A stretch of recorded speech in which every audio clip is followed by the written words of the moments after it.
क्या शुभ नाम है बहन जी आपका? गीता वर्मा। संत रामपाल जी महाराज की शरण में आने से पहले आप कौन सी भक्ति करते थे? संत रामपाल जी महाराज की शरण में आने से पहले मैं ब्रह्मा कुमारी संस्था से जुड़ी हुई थी। मैं बचपन से ही 6 क्लास में थी, तब से ब्रह्मा कुमारी संस्था में जाने लगे थे, क्योंकि हमारे ऊपर बहुत ज़्यादा भूत प्रेतों का मेरे पूरे परिवार के ऊपर ही असर था। तो किसी ने हमें कहा भी वहाँ जाने से ठीक हो जाएगा, तो हम इसी उद्देश्य को लेकर के कि वहाँ जा कर के हम ठीक हो जाएंगे और हमारे परिवार में सुख शांति हो जाएगी, ये सोच कर के हम ब्रह्मा कुमारी संस्था से, मैं और मेरे माता और पिताजी, हम तीनों सदस्य उनसे जुड़े थे। वहाँ पर हमने 14 वर्ष तक वहाँ की सभी नियम मर्यादाओं को निभाते हुए, सब कुछ करते हुए, वो सारी भक्ति जैसा भी उन्होंने जो भी मेडिटेशन, योगा जो भी बताया वो सब किया। लेकिन उन सब को करने के बावजूद भी किसी भी तरह का कोई भी लाभ हमें नहीं हुआ, ना ही तो कोई हमारे ऊपर से भूत प्रेत का कोई असर ख़त्म हुआ। और जो हमारी परिवार की जो समस्याएं दिन प्रतिदिन बढ़ती ही जा रही थी, कोई भी कम होने का कोई नाम नहीं ले रही थी। हमारे ऊपर इतना ज़्यादा असर था इन चीज़ों का कि मेरे पिताजी खेती बाड़ी करते थे। वो जैसे भैंसे लेकर के आते थे, बैल लेकर के आते थे, तो रात को उनको अच्छे से चारा वगैरह डाल के सब करके और सो जाते थे। सुबह देखते थे तो वो मरे मिलते थे। इस तरह से करके घर की ऐसी हालत हो गई थी कि हमें अगर नमक भी लाना पड़ता था तो उसके लिए भी सोचना पड़ता था कि ना लाएं तो ही अच्छा है। इस तरह से करके हम बहुत ज़्यादा दुखी हो गए थे। तो उस दुखी होने की वजह से बार बार मेरा अंदर से आता था कि कहते हैं परमात्मा सुख के सागर हैं, वो सभी दुखों को काट देते हैं, वो दुख हरता सुख करता है।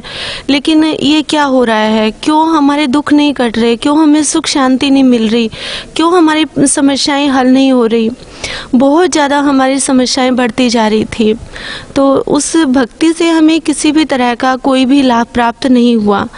फिर इस आहिस्ते आहिस्ते परमात्मा से विश्वास इन सब वजह से उठने लगा। मन में आया कि नहीं, यहाँ पे भगवान नहीं है। वो कहते हैं कि शिव परमात्मा है, लेकिन नहीं, ये परमात्मा नहीं है। अगर ये परमात्मा है तो फिर परमात्मा दुख हरता सुख करता नहीं है। इस तरह की बहुत सारी उलझने हमारे माइंड में चलती रही, जिससे हम परमात्मा को ढूंढने की एक इच्छा और प्रबल होने लगी कि नहीं, परमात्मा कोई और है, कहीं और है, कहाँ है। तो इसी कसमकस में लगभग 14 वर्ष वहाँ पर बीत गए, ये सोचते सोचते कि शायद कभी हल हो जाए। वहाँ पर जितनी भी बड़ी दादियाँ, बड़े भाई जो भी थे, सबसे हम पूछते थे कि ऐसी समस्या है, ऐसा हो रहा है, तो अब हम क्या करें, अब हम क्या करें। तो वो जैसा भी उसका बताते थे कि आप मेडिटेशन कीजिए, आप एक ही टाइम में और एक ही जगह पर बैठ कर के लगातार 3 महीने तक, 1.25 महीने तक इस तरह से मेडिटेशन कीजिए, आप मौन व्रत रखिए, आप इस तरह से सुबह अमृत वेले उठ करके आप मेडिटेशन कीजिए। तो वो सब करने के बावजूद भी समस्याएं बढ़ती ही जा रही थी, कोई भी समस्या हमारी हल नहीं हो रही थी। बहन जी, संत रामपाल जी महाराज की शरण में कैसे आए? संत रामपाल जी महाराज जी ने हम पे 20 अप्रैल 2006 में दया की कि हम उनकी शरण में आए। उससे पहले मेरे जो फूफा जी थे, उन्होंने गुरुजी से नाम उपदेश लिया था, और वो भी एक बहुत अच्छी एक घटना घटी थी, जो परमात्मा कहते हैं कि सुख के माथे सिला पड़े जो नाम हृदय से जाए, बलिहारी उस दुख की जो पल पल नाम रटाए।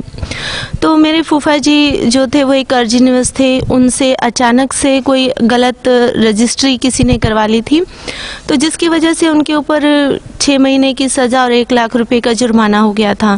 जैसे ही उनको संत रामपाल जी महाराज की किताब मिली, उन्होंने उस किताब को पढ़ा, और किताब पढ़ने के बाद वो गुरुजी की शरण में आए, उन्होंने नाम उपदेश लिया। आज जैसे कि उनको किताब मिली, अगले दिन उन्होंने नाम उपदेश लिया, और तीसरे दिन ये फाइनल था कि उनको ये सज़ा मिलनी है। उन्होंने गुरुजी से प्रार्थना की कि गुरुजी ऐसे ऐसे हुआ है। तो गुरुजी ने कहा कि बेटा, अगर आप सच्चे हो तो परमात्मा साथ हैं। जैसे ही वो कोर्ट के अंदर गए तो एकदम से जज ने बोला कि आपके ऊपर कोई केस नहीं होता है और आप फ्री हैं। उनको बाइज्जत बरी कर दिया गया।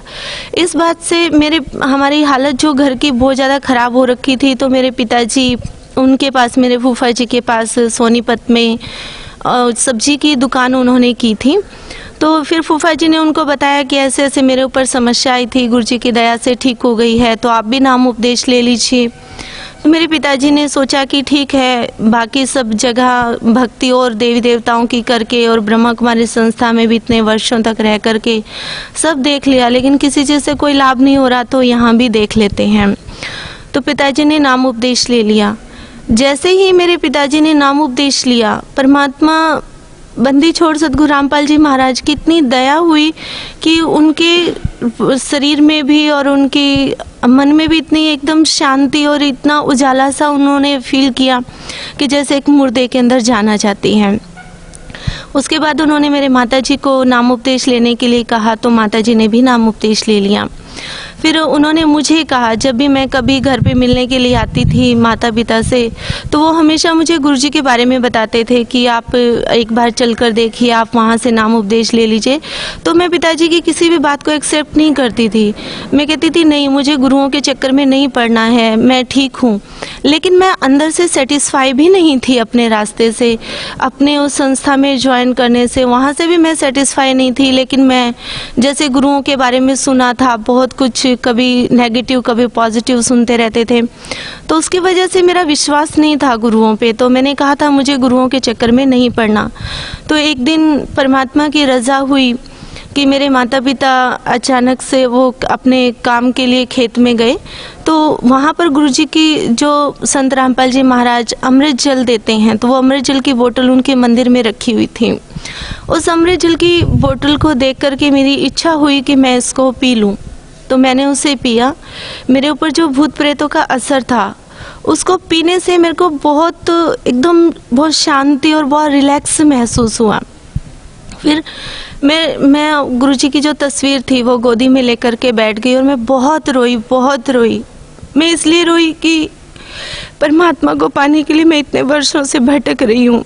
गुरुजी, आप कहते हो कि कबीर साहब परमात्मा है, और ब्रह्मा कुमारी संस्था वाले कहते कि शिव परमात्मा है। आखिर परमात्मा कौन है, कहाँ है, जिसकी तलाश में आज तक हम भटक रहे हैं? आप कहते हो कि परमात्मा सुख देने वाले हैं, फिर हमें सुख क्यों नहीं मिल रहा? इस तरह से मैं गुरुजी की शरण में बहुत ज़्यादा रोई। तो वहाँ रोते रोते ही मैं सो गई। तो बंदी छोड़ कबीर साहब गुरुजी के रूप में आए और सपने में ही उन्होंने मुझे प्रथम मंत्र दिया। उसके बाद फिर मेरी इच्छा हुई कि मैं एक बार आश्रम जरूर आऊँ और देख कर के आऊँ।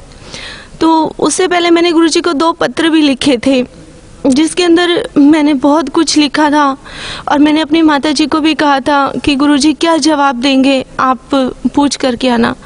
तो गुरुजी से जब मेरे माताजी ने प्रार्थना की, तो गुरुजी ने कहा कि जब बेटी सामने आएगी तभी उसको उसकी प्रार्थनाओं का जवाब देंगे।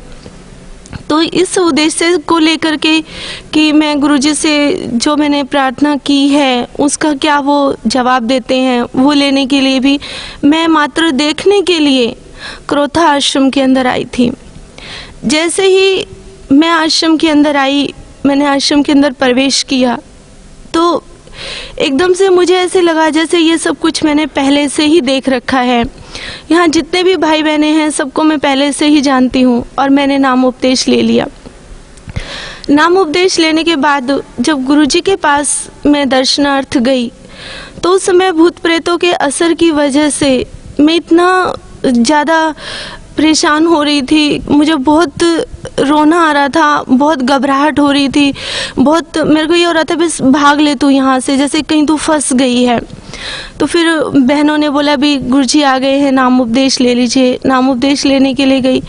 जैसे ही मैंने नाम उपदेश लिया गुरुजी से, तुरंत ही मुझे ऐसे लगा जैसे मेरे सिर से कई क्विंटल वजन उतर गया हो, और मैं एकदम अपने आप को मैंने बहुत हल्का महसूस किया। गुरुजी के दर्शन किए। दर्शन करने के लिए जब चरणों में हम गए गुरुजी के पास, तो चरणों में हमने गुरुजी के चरण जैसे ही छुए, तो मुझे ऐसे लग रहा था जैसे मैं किसी इंसान के नहीं बल्कि किसी रूई को ऐसे दबा रही हूँ। तो उसको देख करके अचानक से मैंने गुरुजी की फेस की तरफ देखा, तो मुझे गुरुजी के चारों तरफ एकदम सफ़ेद लाइट सी नज़र आई, और गुरुजी बहुत सफ़ेद एकदम सफ़ेद थे, जो ऐसा सफ़ेदी कि मैं उस कलर को बयान नहीं कर सकती। यहाँ पर वो कलर नहीं है जो उस समय मैंने गुरुदेव जी का देखा था। और गुरु जी की शरण में आने के तुरंत बाद ही, उनसे नाम उपदेश लेते ही मेरी सारी बीमारियां कट गई। मेरे ऊपर जो भी भूत प्रेत का असर था, मेरे माता पिता पे था, वो सब हट गया। जब मैं गुरु जी की शरण में जिस दिन मैं आई थी, मेरे एक पैर में बहुत ज़्यादा गांठें हो गई थी। डॉक्टर ने बोला था कि आपका ऑपरेशन होगा और ऑपरेशन के बाद आपका पैर भी खराब हो सकता है। इस बात की कोई गारंटी नहीं है कि आपका पैर सही रहेगा। तो मैंने जैसे ही नाम उपदेश लिया, अगले दिन सुबह जब मैं उठी मुंह हाथ धोने के लिए धोया, तो मैंने देखा मेरा पैर एकदम साफ था, बिल्कुल कहीं नाम निशान भी नहीं था कि उसमें कहीं कोई गांठ हो या किसी तरह का जो मैंने ट्रीटमेंट उसे पहले लिया था उसे मेरे पैर में घाव बन गए थे कई जगह पर। तो वो कोई घाव नहीं था, एकदम से बिल्कुल सही मेरा पैर था। गुरुजी की शरण में आने के बाद मुझे बहुत कुछ प्राप्त हुआ और आज मैं इस बात को रोती हूँ कि क्यों मैंने अपने जीवन के इतने वर्ष वहाँ बर्बाद कर दिए। परमात्मा संत रामपाल जी महाराज की शरण में इतने वर्ष पहले मैं आ जाती तो शायद आज तक बहुत कुछ भक्ति कमाई जमा होती और इतनी समस्याओं का, इतने दुखों का सामना ना करना पड़ता।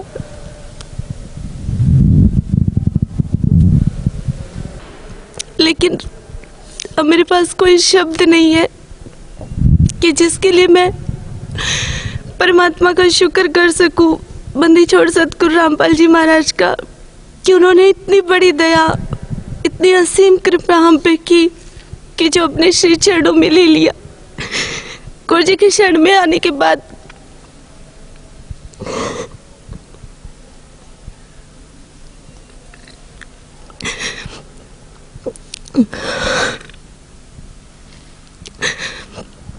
मेरे पिताजी जो कि हार्ट पेशेंट थे, वो किसी भी तरह की कोई भी अपना कार्य नहीं कर पाते थे। वो अपना निजी कार्य भी नहीं कर पाते थे, इतना ज़्यादा उनका शरीर वीक हो गया था। लेकिन जब से वो संत रामपाल जी महाराज के श्री चरणों में आए, उसके बाद आज वो अपने सारे कार्य स्वयं करते हैं, अपने परिवार की पूरी जिम्मेवारी भी वो निभाते हैं। मेरे माता जी को अल्सर हो गया था, जिसमें डॉक्टर्स ने ये बोल दिया था कि ये अल्सर कैंसर के अंदर परिवर्तित हो चुका है। उन्होंने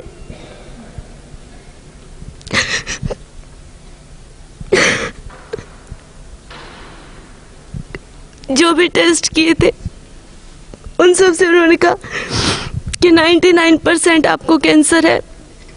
लास्ट में हम एक टेस्ट और करेंगे जो मांस का टुकड़ा लेकर के होगा। उस समय हमें लग रहा था कि अब मम्मी नहीं बचेंगे, वो खत्म हो जाएंगे। लेकिन गुरु जी से प्रार्थना की तो गुरु जी ने कहा कि अगर भक्तों को कैंसर होगा तो आम इंसानों का क्या होगा। गुरु जी ने कहा कुछ नहीं होगा। जब मम्मी टेस्ट करवाने गई तो बंदी छोड़ने इतनी रजा की कि उनकी सारी रिपोर्ट्स नॉर्मल आई और मम्मी ने फिर जो भी दवाइयाँ वो ले रही थी सारी फेंक दी। और उन्होंने कहा, गुरु जी से प्रार्थना की कि गुरु जी आप ही दया कीजिए। गुरु जी ने कहा, बेटा भक्ति करो, मंत्र करो, परमात्मा खुद दया करेंगे। उसके बाद बिना किसी मेडिसिन के, कोई भी मेडिसिन मेरी मम्मी ने नहीं ली और गुरु जी ने उन्हें बिल्कुल ठीक कर दिया। आज उन्हें देख करके कोई ये नहीं कह सकता कि उन्हें किसी तरह का कभी कोई इतनी बड़ी प्रॉब्लम भी हुई होगी।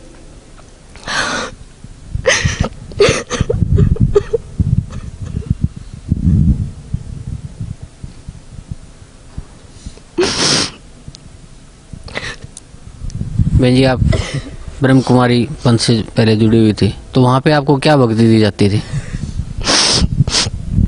ब्रह्मा कुमारी संस्था से जुड़ना मुझे आज ये लग रहा है कि मैंने अपने जीवन के इतने वर्ष बर्बाद कर दिए।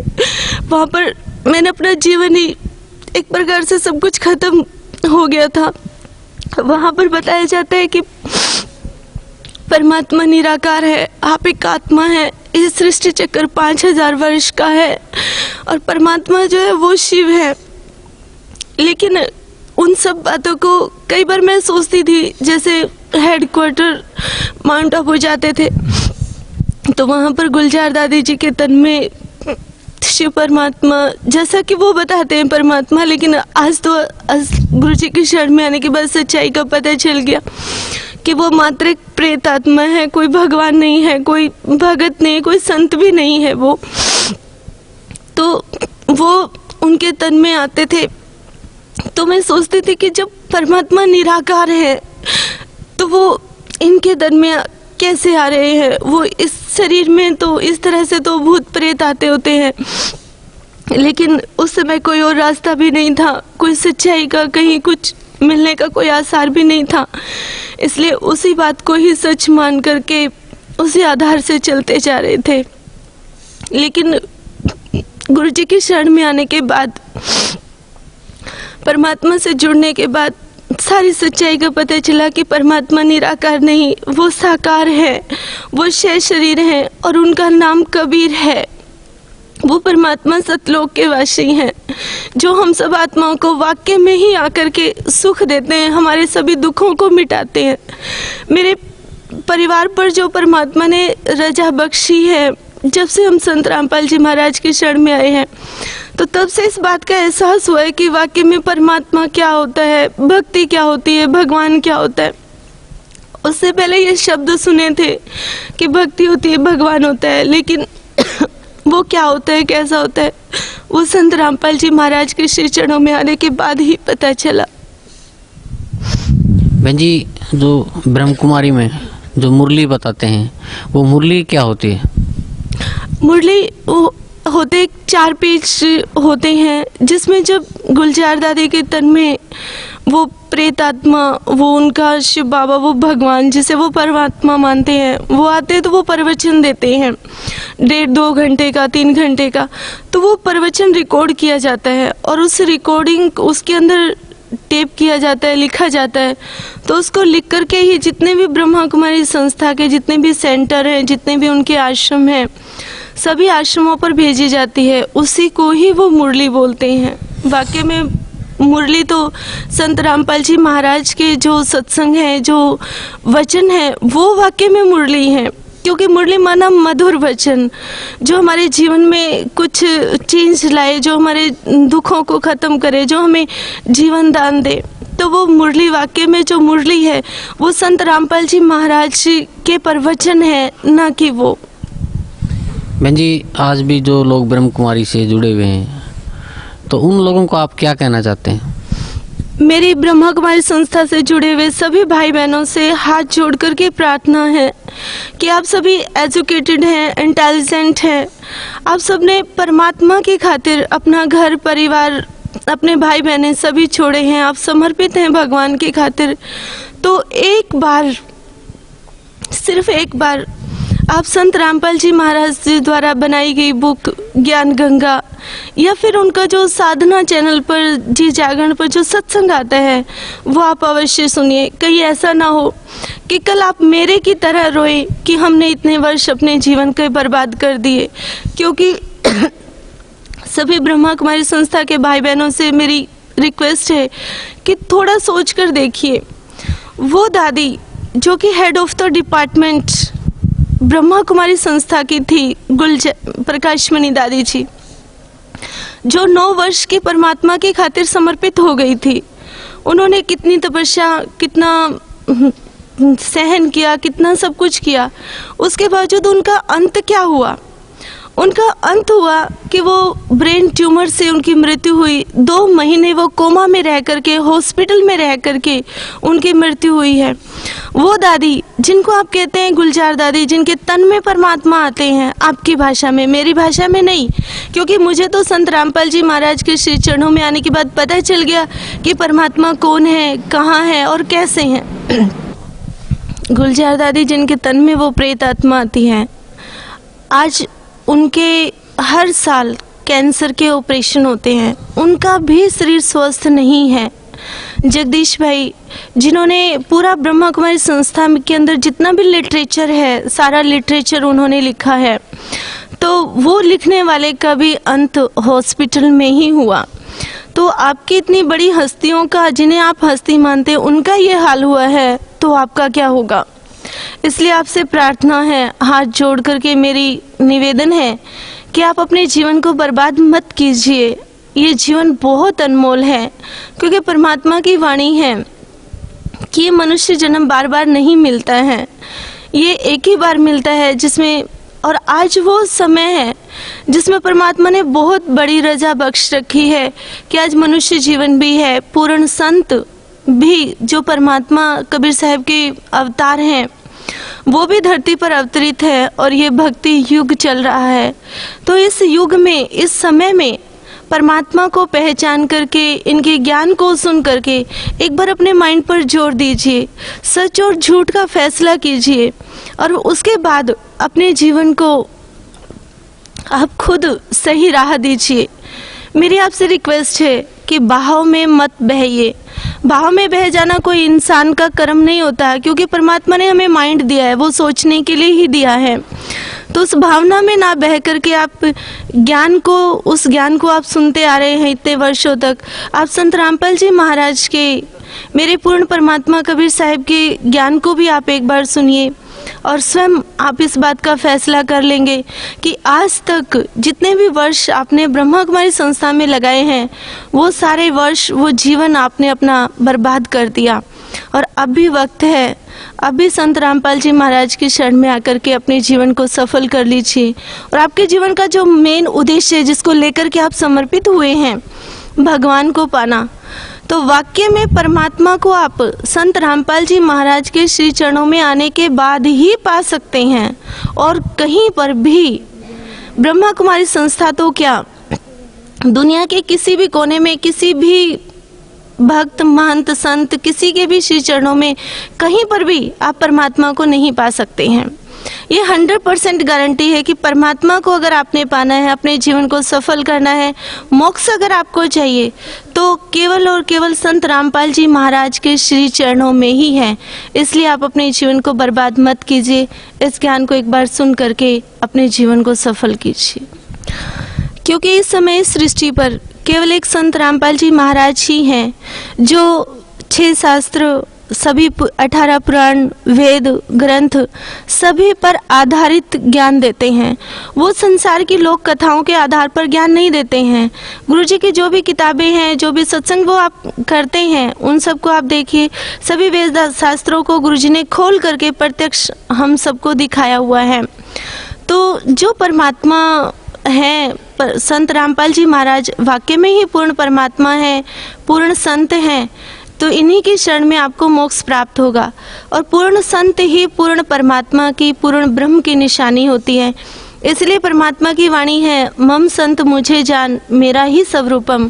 तो परमात्मा ने जो शास्त्र विधि के अनुसार भक्ति जो हमें दी है, गीता के अंदर भी कहा गया है कि जब आप शास्त्र विधि को छोड़ करके मनमाने ढंग से पूजा करते हैं, ना तो उससे आपको सिद्धि प्राप्त होती है, ना मोक्ष प्राप्त होता है, ना ही अन्य कोई सांसारिक लाभ प्राप्त होता है, जो हमारे साथ प्रैक्टिकल बीती है। तो अभी मैं आप सबसे प्रार्थना करती हूँ कि आप संत रामपाल जी महाराज के श्री चरणों में आकर के जो शास्त्र विधि के अनुसार भक्ति दे रहे हैं, उससे अपने जीवन को सफल कीजिए। अधिक जितना भी समय आप लगाएंगे, उतना ही बाद में आपको पछताना पड़ेगा। इसलिए आप समय ना लगा करके जल्दी से जल्दी इनकी शरण में आकर के अपने जीवन को सफल बनाइए। बहन जी, कुछ और कहना चाहते हैं आप भगत समाज को? सभी से मेरी एक ही प्रार्थना है कि आप औरों को देख करके ये मत समझिए कि वहाँ पर भीड़ ज़्यादा है तो वहाँ वो संत ज़्यादा बड़ा है, वहाँ पर अधिक भीड़ है, वहाँ पर बड़े बड़े ऑफिसर्स जाते हैं तो वहाँ का ज्ञान ज़्यादा अच्छा है। लेकिन ये परमात्मा की शरण में, संत रामपाल जी महाराज की शरण में आने के बाद आपको इस बात का एहसास होगा कि आप आज तक जहाँ भी आप लगे हुए थे, जहाँ पर भी आपने अपने जीवन को लगाया हुआ था, वो सब आप बर्बाद कर रहे थे।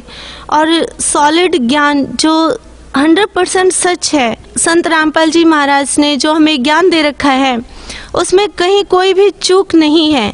किसी भी तरह का कोई भी संशय क्रिएट नहीं होता है। संत रामपाल जी महाराज का ज्ञान जब आप सुनेंगे, जब उनकी बनाई गई बुक्स को, उनके आध्यात्मिक लिटरेचर को जब आप पढ़ेंगे, तो अपने आप जो सवाल आपके माइंड में कभी उठे भी नहीं हैं, उन सवालों का भी जवाब आपको 100% और हजारों उदाहरणों के साथ, हजारों प्रूफ के साथ परमात्मा संत रामपाल जी महाराज देते हैं।